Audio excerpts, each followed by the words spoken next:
السلام علیکم ورحمۃ اللہ وبرکاتہ۔ امید کرتا ہوں کہ آپ لوگ خیریت سے ہوں گے ناظرین۔ غریبی کی 10 نشانیاں ہیں، اور یہ 10 نشانیاں جو ہے نحوست کی احادیث میں بھی ان کا ذکر آیا ہے۔ تو نمبر 1 اگر ہم بات کریں تو وہ نحوست کی پہلی چیز جو ہے وہ جھوٹی قسم کھانا ہے۔ جھوٹی قسم کھانا عام طور پر ایک رواج سا بن گیا ہے، اور اس کا اتنا بڑا گناہ ہے کہ انسان کو 3 دن کے لگاتار روزے رکھنے ہوں گے اگر کسی نے جھوٹی قسم کھائی ہے۔ تو یقین جانیے کہ جھوٹی قسم کھانا انسان کے لیے بے حد گناہ کی بات ہے، اور ساتھ ساتھ یہ گناہ ہی نہیں ہے بلکہ اس کی نحوست یہ ہے کہ انسان کے گھر میں جو ہے وہ غربت کا اسے سامنا کرنا پڑتا ہے، اس کی تنگ دستی کا، اس کا منہ دیکھنا پڑتا ہے، اور چونکہ جھوٹ بھی فقر لاتا ہے، اور جھوٹی قسم کھانا تو اس سے بڑی بات ہے۔ جھوٹ کے بارے میں احادیث میں آیا ہے کہ جو جھوٹ کا سہارا لیتا ہے تو اسے فقر یعنی کہ پریشانی اور تنگ دستی اور ایسی پریشانی کہ جس میں مال میں اس کو بڑی دقتوں کا سامنا ہوتا ہے وہ اس کو دیکھنا پڑتی ہے۔ تو لہٰذا آج ہی توبہ کریں کہ جھوٹ انشاءاللہ ہرگز نہیں بھولیں گے اور جھوٹی قسم کھانے سے بچیں گے۔ دوسرے نمبر پر جو ہے وہ بغیر ہاتھ دھوئے کھانا کھانا، یہ آپ صلی اللہ علیہ وسلم کا معمول تھا۔ بہت ساری احادیث میں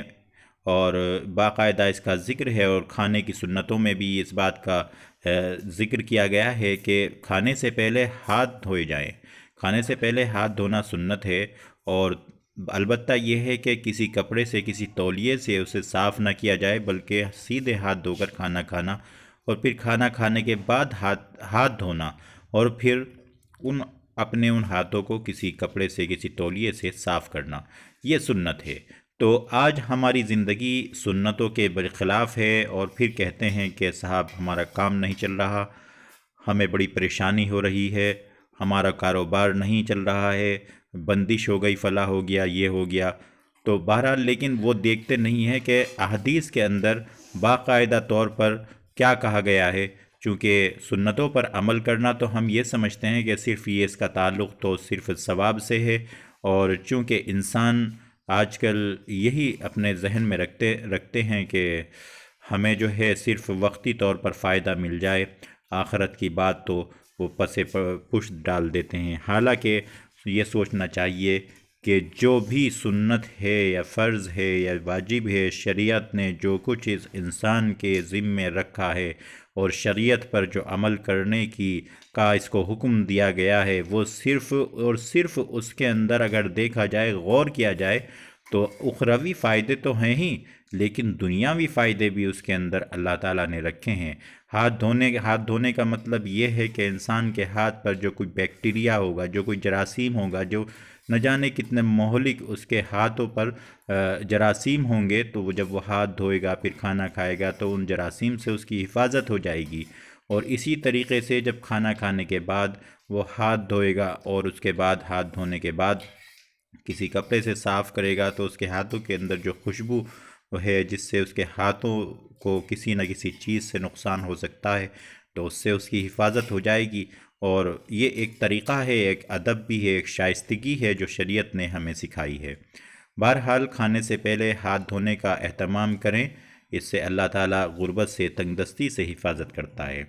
پھر تیسرے نمبر پر ہے بے زبان جانور کو لات مارنا۔ شریعت نے اس بات کو بالکل یہ سمجھ لیجئے کہ ناجائز قرار دیا ہے کہ کسی بھی بے زبان یا کسی بھی جاندار کو ستانا اور اس کو پریشان کرنا بے حد گناہ کی بات ہے۔ بے زبان جانوروں کو عام طور پر جانور سمجھ کر ان کو پریشان کرنا، اور نوعمر لڑکوں میں عام طور پر یہ عادت ہے، سماج میں دیکھا جاتا ہے کہ وہ چلتے پھرتے جانوروں کو پریشان کرنا، ان کو لاتے مارنا یا ان کو کسی بھی طریقے سے تکلیف دینا، یہ بالکل شرعاً ناجائز ہے۔ اور جب جانور کی یہ بات ہے تو بہرحال انسان بھی جو اللہ کی اشرف المخلوقات ہے، تو اس کے لیے پھر کیا حکم ہوگا؟ اس کے لیے تو حکم یہ ہے کہ اپنے بھائی کی عزت کرو، اس کے لیے حکم تو یہ ہے کہ اپنے بھائی کا دل نہ توڑو۔ جس نے کسی مومن کا دل توڑا گویا کہ اس نے خانہ کعبہ کو شہید کیا۔ تو اس طریقے سے کسی بھی جاندار کو ستانا کسی بھی طرح سے وہ ناجائز ہے۔ اور پھر اس کے بعد یہ بھی ہے کہ جو بے زبان جانوروں کو ستاتا ہے، مارتا ہے، تو وہ پریشانی کی حالت میں رہتا ہے، اس کو کبھی مالی اعتبار سے کوئی فائدہ نہیں ہو سکتا، نہ وہ ترقی کر سکتا ہے۔ چوتھے نمبر پر ہے مکڑی کا جالا گھر سے صاف نہ کرنا، یعنی مکڑی کا جالا عام طور پر جالے گھروں میں ہونا یہ ایک نحوست کی علامت ہے، چونکہ جو مکڑی ہے اور عام طور پر گھروں میں رہنے والی اس طرح کی چیزیں ہیں تو جالے وغیرہ بنا لیتی ہیں، تو بہت سارے لوگ ایسے ہیں کہ جو اس کا اہتمام نہیں کرتے ہیں، تو اس لیے صاف ستھرا گھر کو رکھنا اور صفائی کرنا اور جالوں کا نہ ہونا یہ بھی تنگ دستی سے بچاتا ہے اور فقر سے انسان کو محفوظ رکھتا ہے۔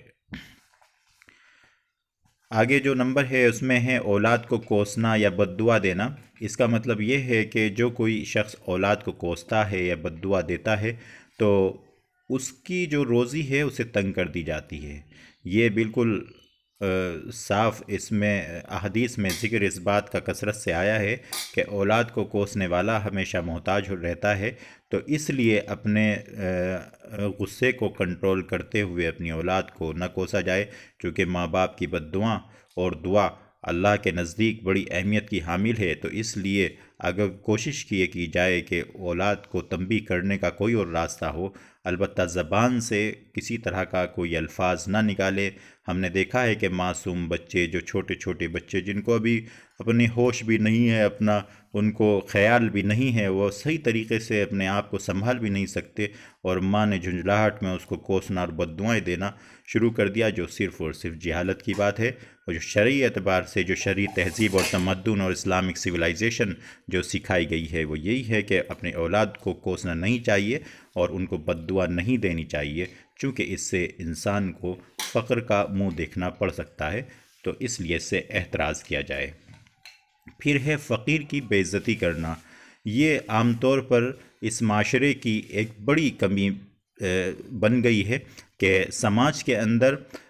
جو فقیر ہے، جو فقراء ہے، ان کو طعنہ کرنا، ان کو طنز کرنا، یہ کہہ کر کے انہیں تو مانگنے کا کام رہ گیا ہے، ان کو تو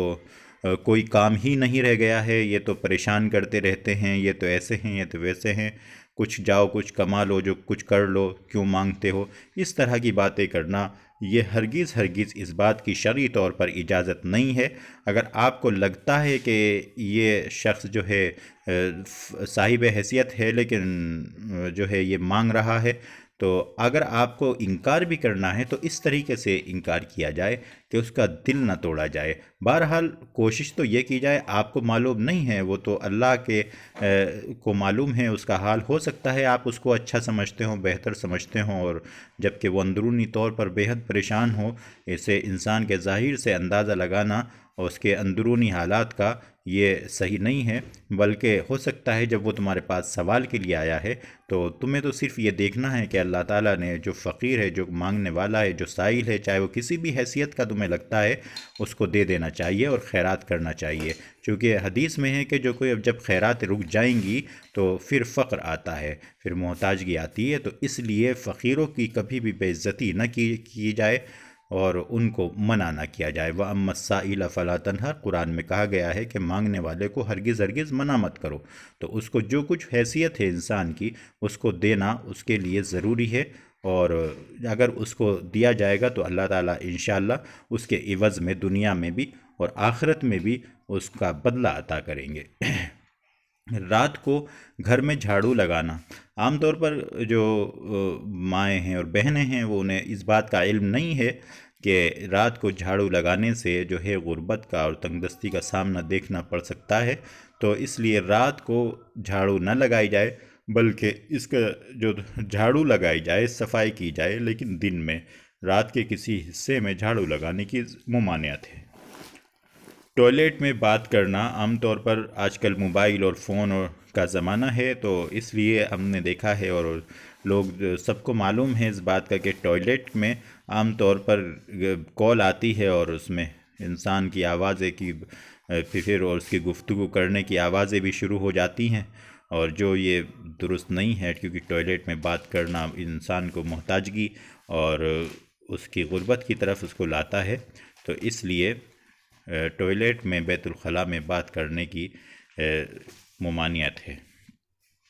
اللہ کا شکر ادا نہ کرنا عام طور پر انسان کی جو فطرت ہے وہ یہی ہے کہ ایک انسان حریص واقع ہوا ہے۔ حریص کا مطلب یہ ہے کہ ایک انسان کے پاس اللہ نے کوئی چیز اس کو عطا کی ہوئی ہے، لیکن پھر بھی وہ چاہتا ہے کہ اس سے زیادہ بڑھ کر کے ہو، پھر اس کو مل جائے تو پھر بھی کہتا ہے کہ اس سے زیادہ بڑھ کر ہو۔ آپ صلی اللہ علیہ وسلم کی حدیث کے مطابق آپ صلی اللہ علیہ وسلم نے ارشاد فرمایا تھا کہ انسان کے پیٹ کو کوئی چیز نہیں بھر سکتی، اس کے حویث کو یعنی کوئی چیز نہیں بھر سکتی، لیکن قبر کی مٹی تو بھر سکتی ہے۔ تو لہٰذا انسان جتنی زندہ رہتا ہے تو کچھ نہ کچھ اس کے ذہن میں چلتا رہتا ہے، اور بسا اوقات یہ ہے کہ اس کے پاس بہت ساری چیزیں ہوتی ہیں اور لیکن وہ پھر بھی ناشکرا رہتا ہے۔ تو اللہ کا شکر ادا نہ کرنا یہ ایک بڑے گناہ کی بات ہے،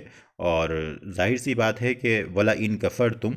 ان عذابی لشدید، کہ اگر تم میرے ناشکر بنو گے اور میرے انکار کرنے والے بنو گے تو میرا عذاب بڑا سخت ہے۔ قرآن کریم میں صاف صاف ارشاد فرما دیا گیا۔ تو اللہ کا شکر ادا نہ کرنا یہ بھی ایک محتاجگی